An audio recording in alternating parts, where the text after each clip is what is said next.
कांग्रेस सरकार ने राजस्थान की जनता के लिए जो भी घोषणाएं की थी उनमें से एक भी पूरी नहीं की। चाहे वो किसानों की संपूर्ण कर्जा माफ़ी हो, चाहे वो बेरोजगारों का बेरोजगारी भत्ता देने का हो, चाहे वो रोजगार देने का। ऋण माफ़ी नहीं हुई, पेपर लीक हुए और हमारे राजस्थान के लाखों युवाओं का भविष्य अंधकार में हुआ। और बिजली के बिलों की बात उन्होंने कही थी भी हमारे 5 साल के शासनकाल में बिजली के बिलों में वृद्धि नहीं की। एक तरफ तो उन्होंने बिजली के बिलों में यूनिट माफ़ कर दिए और दूसरी तरफ बिलों में सरचार्ज, फूल चार्ज के नाम से, सरचार्ज के नाम से बिलों में भारी वृद्धि करके आज भी हम देख रहे घरों में 5-5, 6 हज़ार बिल और बिजली आती नहीं है। अघोषित कट लग रहे हैं। किसानों की हालत ये है कि उनको सिंचाई पानी के लिए न तो सरकार पानी दे रही है और न बिजली के अभाव में वो ट्यूबवेल चला पा रहे हैं। किसानों की हालत बहुत खस्ता है। पिछले दिनों आपने देखा होगा गंग नहर में इन्होंने इतनी बंदी की, एक किसान की 4-4, 5-5 बारियाँ पिटी और उसके लिए हमारी पार्टी ने उपखंड कार्यालय और जिला मुख्यालय पर प्रदर्शन किए। और उसके बाद हमारे एक शिष्टमंडल ने MLAs, MPs, हमारा एक किसान को प्रतिनिधि हमारे केंद्रीय मंत्री आदरणीय गजेंद्र सिंह जी शेखावत जी से मिले। उन्होंने पंजाब के अधिकारियों की, हरियाणा के अधिकारियों की, राजस्थान के अधिकारियों से मीटिंग बुलाई तो इस समस्या का समाधान कुछ हद तक करवाया गया। और अनूपपुर शाखा का भी हाल देखें, वहाँ भी पानी की किल्लत रही है। और अभी वर्तमान में जो हालत देखें किसान की स्थिति है, गुलाबी सुंडी का इतना प्रकोप हुआ है।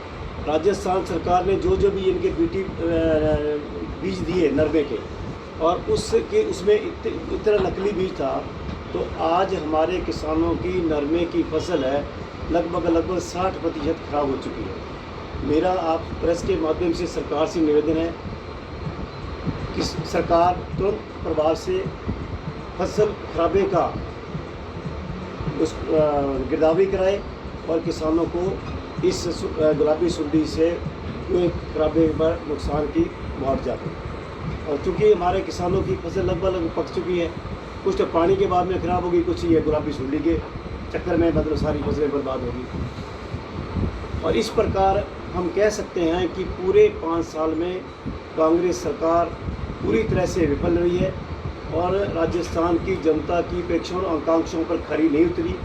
अभी आने वाले दिसंबर माह में विधानसभा चुनाव हो रहे हैं और जनता सब समझ चुकी है। हमारी परिवर्तन यात्रा अभी गंगानगर में पूरे ज़िले में निकली है और अभी अनूपपुर ज़िले से होकर बीकानेर ज़िले में गई है। आपने देखा होगा कितना भारी जनसैलाब हमारे परिवर्तन संकल्प यात्रा में उभरा है और जनता का वर्तमान कांग्रेस सरकार के प्रति आक्रोश भी है। और मुझे उम्मीद ही नहीं, पूर्ण विश्वास है आने वाले विधानसभा चुनावों में इस कांग्रेस सरकार को जनता, राजस्थान की जनता उखाड़ फेंकने का काम करेगी और प्रदेश में एक नया शासन, सुशासन लाने का हम प्रयास करेंगे। और राजस्थान की जनता के सहयोग से भारतीय जनता पार्टी की आने वाले विधानसभा चुनाव में सरकार बनेगी और बीजेपी को प्रचंड बहुमत मिलेगा, ऐसा मुझे धन्यवाद।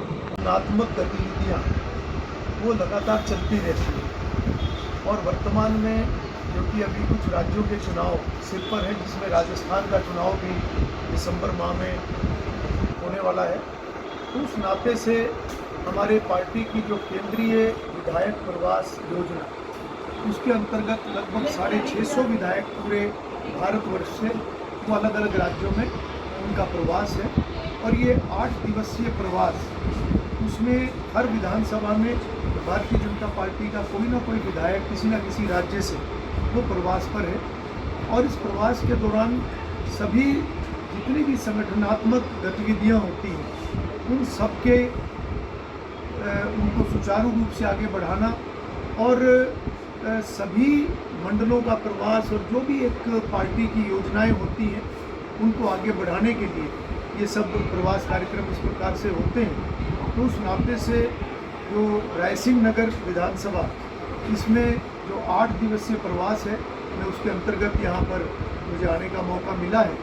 और इस दौरान मैंने सभी मंडलों में प्रवास करके सभी जगह मंडलों में जितनी भी संगठन की हमारी बैठकें हैं वो सभी बैठकें की हैं, सभी कार्यकर्ताओं से मिलना हुआ है और देहात में भी जो है कई गाँव में मेरा जाना हुआ, और सभी इस प्रकार के क्योंकि चुनाव बिल्कुल सिर पर है, तो सभी जो संगठन की गतिविधियां हैं वो उसमें और गति आए, तो उस नाते से सभी कार्यकर्ताओं को मिलकर उनके जो भी कार्य हैं वो सब देखना और उसको आगे बढ़ाना, तो ये मुख्य रूप से इस प्रवास का एक हिस्सा होता है। और उसके अलावा जो भी क्षेत्र की राजनीतिक गतिविधियां हैं वो सभी जब चर्चा में सभी बातें आती हैं तो वो भी सब बातें ध्यान में आती हैं। तो राजस्थान के अंदर जो वर्तमान में कांग्रेस की सरकार है उससे यहाँ का आमजन जो है वो बहुत दुखी है, और जिस प्रकार से उन्होंने पिछले चुनाव के दौरान जो घोषणाएं की थी, जो वायदे किए थे,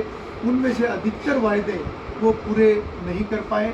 और राजस्थान के अंदर जिस प्रकार से चाहे पेपर लीक की बात है, चाहे यहाँ पर कानून व्यवस्था के खराब होने की बात है, चाहे भ्रष्टाचार की बात है, ऐसी सभी बातें वो कहीं ना कहीं आम जन के अंदर इस बात का आक्रोश है कि कांग्रेस पार्टी उस प्रकार से एक अच्छा शासन देने में नाकाम रही है। और भारतीय जनता पार्टी जो कि आज केंद्र में माननीय नरेंद्र मोदी जी के नेतृत्व में आज पूरे भारतवर्ष को जिस प्रकार से पूरी दुनिया के अंदर आज एक सम्मान हमारे देश का बढ़ा है और एक मजबूती हमारे देश में आई है, प्रगति के मार्ग पर आज हमारा देश आगे बढ़ा है, और जिस प्रकार से इंफ्रास्ट्रक्चर के ऊपर भारतीय जनता पार्टी की सरकार का फोकस है और व्यवस्थाओं को मजबूत करना ये एक प्राथमिकता है, ताकि समाज के हर वर्ग को हर योजना का लाभ मिले, हर पात्र व्यक्ति को योजना का लाभ मिले, जो भी आधारभूत जितनी भी ज़रूरतें होती हैं हर नागरिक की वो पूरी हो सके। तो उस नाते से व्यवस्थाओं को मजबूत करने का काम भारतीय जनता पार्टी की सरकार करती है, और जितनी भी योजनाएं बनाई जाती हैं, चाहे वो अंत्योदय के नाते समाज के पंक्ति में खड़े हुए आखिरी व्यक्ति को उसके पैरों पर खड़े करने की बात है, चाहे किसी भी वर्ग, चाहे वो किसान वर्ग है, चाहे वो मजदूर वर्ग है, चाहे वो कोई भी वर्ग हमारे समाज का है, उन सभी वर्गों के लिए योजनाएं बनाना और उनको धरातल पर उतारना, ये भारतीय जनता पार्टी की प्राथमिकता होती है। आज पूरी दुनिया के अंदर हमारे देश की एक स्वीकार्यता है, हमारे नेतृत्व की स्वीकार्यता है। हाल ही में जो G20 समिट उसकी अध्यक्षता भारत देश ने की है, मैं समझता हूँ कि हमारे देश के लिए एक बहुत बड़े सम्मान की बात है। इसी प्रकार से यूक्रेन और रशिया का युद्ध, उसमें हमने देखा कि किस प्रकार से उसमें युद्ध विराम करके और हमारे देश के हज़ारों बच्चे और नागरिक जो वहाँ पर चाहे पढ़ने के नाते थे, चाहे वो व्यवसाय के नाते थे, उनको सुरक्षित वहाँ से निकाल कर वापस अपने देश में लाना, चाहे सैनिकों के सम्मान की बात है या इस प्रकार से जितनी भी आज तक की जो देश को मजबूत करने के नाते जो भी, चाहे धारा 370 हटाने की बात है या चंद्रयान जो कि एक सफल उसकी लैंडिंग होने के बाद आज हमारा देश जो है वो दुनिया में चौथे नंबर का देश वो बना है। तो मैं समझता हूँ कि भारतीय जनता पार्टी की सरकार में निरंतर देश की मजबूती भी बढ़ी है और निरंतर जो हमारे देश का एक सम्मान, जो हमारी प्राचीन संस्कृति, उसकी स्वीकार्यता भी पूरी दुनिया के अंदर बढ़ी है। चाहे मैं योग दिवस की बात करूं, आज सैकड़ों ऐसे देश हैं जो कि योग दिवस भी मनाते हैं, कितने ऐसे देश हैं जो गीता जयंती मनाते हैं। तो ये कहीं ना कहीं जो प्राचीन समय में जो हमारी एक संस्कृति पूरे देश को, जो एक पूरी दुनिया को जो एक रास्ता दिखाया करती थी, आज दोबारा उस रास्ते पर हमारा देश आगे बढ़ा है। और ये कहीं ना कहीं हमारी प्राचीन संस्कृति को जो पूरी दुनिया अडॉप्ट करने का काम कर रही है, ये भी हमारे देश के लिए एक बहुत बड़े सम्मान की बात है। राजस्थान का चुनाव अगले कुछ महीनों के बाद होने वाला है। निश्चित रूप से यहाँ पर इस चुनाव के अंदर हमारे प्रदेश की जागरूक जनता जो है यहाँ पर बदलाव लाने का काम करेगी। यहाँ पर दोबारा भारतीय जनता पार्टी की सरकार बनेगी। यहाँ पर दोबारा से एक सुशासन की स्थापना राजस्थान के अंदर हो। राजस्थान एक ऐसा प्रदेश है जिसकी पूरी दुनिया के अंदर एक धूम है। राजस्थान यानी जब भी कोई भारत देश के प्राचीन इतिहास की बात करता है, जब भी हमारे देश के गौरव की कोई बात करता है, तो सबसे पहला अगर कोई नाम आता है वो राजस्थान का आता है। तो ऐसा राजस्थान राज्य जहाँ पर एक समय पर जो मशहूर था इस बात के लिए कि यहाँ पर लॉ एंड ऑर्डर, यहाँ पर कानून व्यवस्था बहुत अच्छी है, यहाँ के लोग जो कि एक शराफत से रहने वाले मेहनतकश लोग हैं, उस प्रकार से एक राज्य ऐसा पूरे भारतवर्ष में यहाँ पर कानून व्यवस्था को लेकर कभी किसी प्रकार का इशू नहीं आया। मगर पिछले 5 वर्षों में हमने देखा है कि राजस्थान में जब से कांग्रेस पार्टी की पिछली ये सरकार बनी है, यहाँ की कानून व्यवस्था भी बिगड़ी है।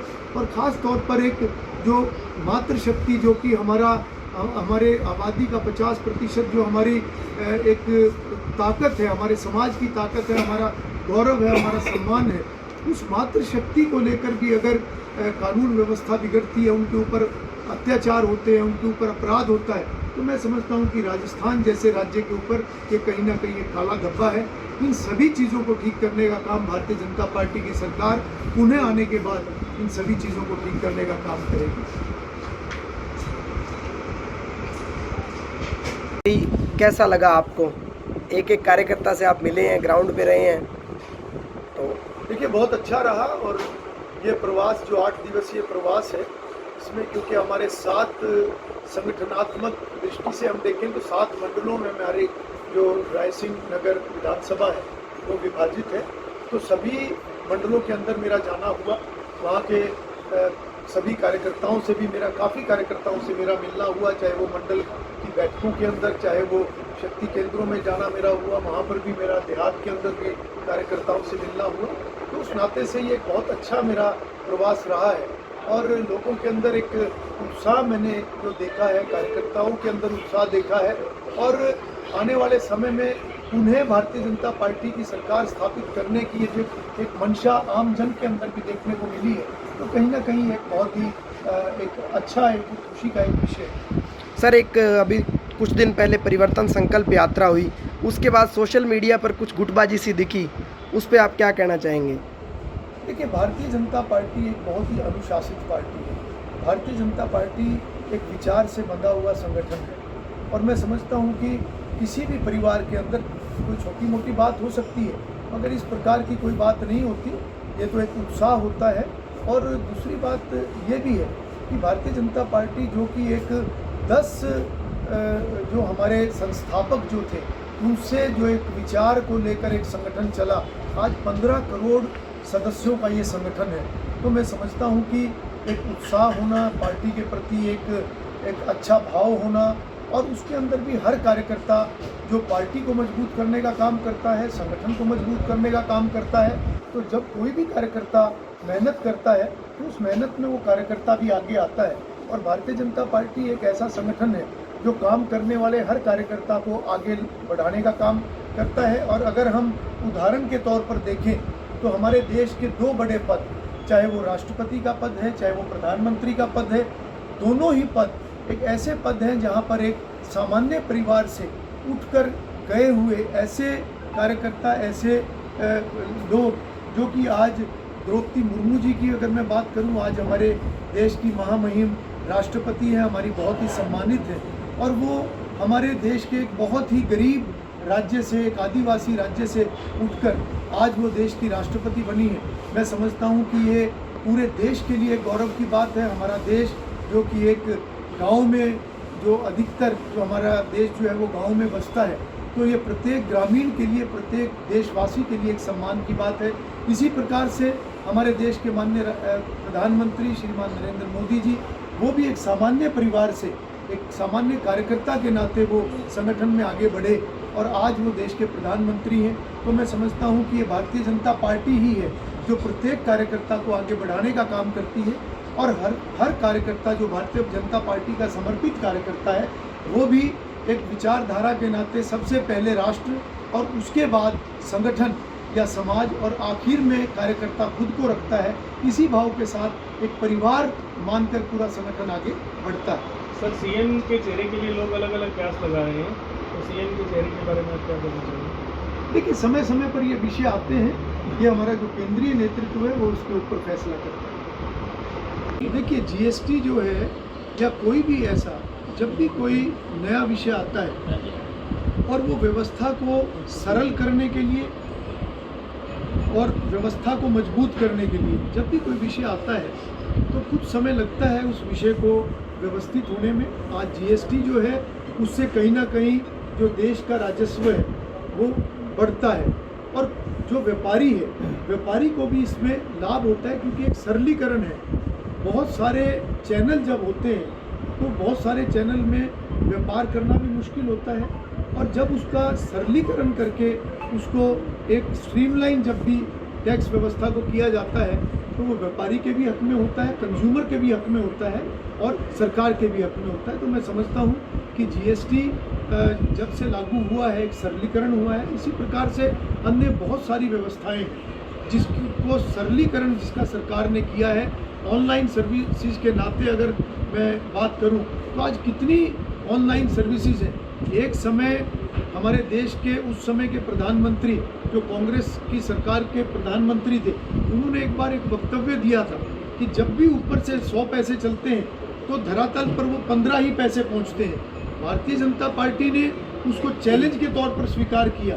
उस समय प्रधानमंत्री ने ये वक्तव्य तो दिया, ये आंकड़ा तो देश के सामने उन्होंने रखा, मगर वो 100 में से 15 पैसे नीचे पहुंचते हैं। वो 15 पैसे 100 पैसे कैसे हों, उस नाते से कभी भी कोई ठोस कदम उस प्रकार से कांग्रेस की सरकार ने कभी नहीं उठाया। आज भारतीय जनता पार्टी ने, चाहे जन धन खाते खुलवाने की बात है, चाहे ऑनलाइन सर्विसेज की बात है, चाहे डायरेक्ट बैंक ट्रांसफ़र के नाते 100 पैसे अगर आज ऊपर से चलते हैं तो 100 का 100 पैसा जो है वो पात्र व्यक्ति के खाते के अंदर आता है। मैं समझता हूँ ये भारतीय जनता पार्टी का एक बहुत बड़ी एक उपलब्धि है, और इसी प्रकार से व्यवस्थाओं को मजबूत करने के नाते बहुत सारे ऐसे नए कदम भी भारतीय जनता पार्टी ने उठाए हैं, जिसमें मैं मानता हूं कि शुरू में जब भी कोई कदम उठाया जाता है तो एक बार थोड़ी दिक्कत ज़रूर आती है, पर जब वो व्यवस्थित होते हैं तो उसका लाभ समाज को भी होता है, हर वर्ग को भी होता है और देश को भी होता है। आप हरियाणा